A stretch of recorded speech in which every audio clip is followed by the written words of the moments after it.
Hybrid 5 kilo watt സിസ്റ്റമായിട്ടോ നമ്മൾ ഈ വീട്ടിൽ നമ്മൾ ഡിസൈൻ ചെയ്തിരിക്കുന്നത്. ഈ വീടിൻ്റെ ഫ്രണ്ട് നമുക്ക് ഒരു ഷീറ്റ് പോലെ ഓപ്പണായിട്ട് നമുക്കിവിടെ ഡിസൈൻ ചെയ്യാൻ കഴിഞ്ഞു കേട്ടോ. എല്ലായിടത്തും നമുക്ക് കഴിയില്ല.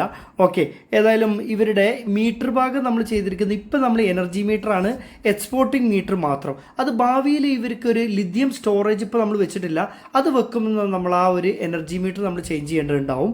ഓക്കെ, അപ്പോൾ നമ്മൾ എന്ത് ചെയ്യും, നെറ്റ് മീറ്റർ കൊടുക്കും വീട്ടിലെ ഇമ്പോർട്ട് കൂടി അറിയാൻ വേണ്ടിയിട്ട്. AC ഡിസ്ട്രിബ്യൂഷൻ, അതുപോലെ 5 കിലോവാട്ടിൻ്റെ ഡൈയുടെ 10 വർഷം ഗ്യാരണ്ടി ഇല്ല. ഹൈബ്രിഡ് മെഷീനാണ്.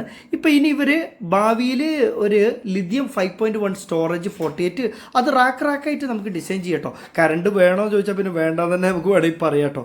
എക്സ്പോർട്ട് ചെയ്യാം, നമുക്ക് വീട്ടിലത്തെ TOD സിസ്റ്റം ഒക്കെ നമുക്ക് മാനേജ് ചെയ്യാം കേട്ടോ. വൈകുന്നേരം നമുക്ക് 6 to 10 നമുക്ക് ബില്ലിനെ ഓട്ടോമാറ്റിക് റെഡ്യൂസ് ചെയ്യാം. അങ്ങനെ ഒരുപാട് ഫംഗ്ഷൻ ഉണ്ട്.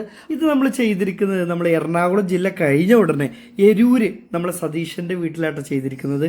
ഇവർക്കിനി സൂര്യൻ നോക്കിക്കോളും ഇവരുടെ ബില്ല്. ഈ ഹൈബ്രിഡ് പ്രൊജക്റ്റിന് നമ്മൾ N type TOPCon glass to glass പാനലുകളാട്ടോ നമ്മൾ ഡിസൈൻ ചെയ്ത് വെച്ചിരിക്കുന്നത്. ഈ പാനൽ നമുക്ക് ക്ലീൻ ചെയ്യാൻ വെരി സിമ്പിൾ ആട്ടോ. മേൽഭാഗത്തെ ടാങ്കിൽ നിന്ന് ഒരു പൈപ്പ് എടുത്തിട്ട് അമർത്തി ഇങ്ങനെ ചീറ്റി കൊടുത്തു കഴിഞ്ഞാൽ സിമ്പിളായിട്ട് ക്ലീൻ ചെയ്യാം.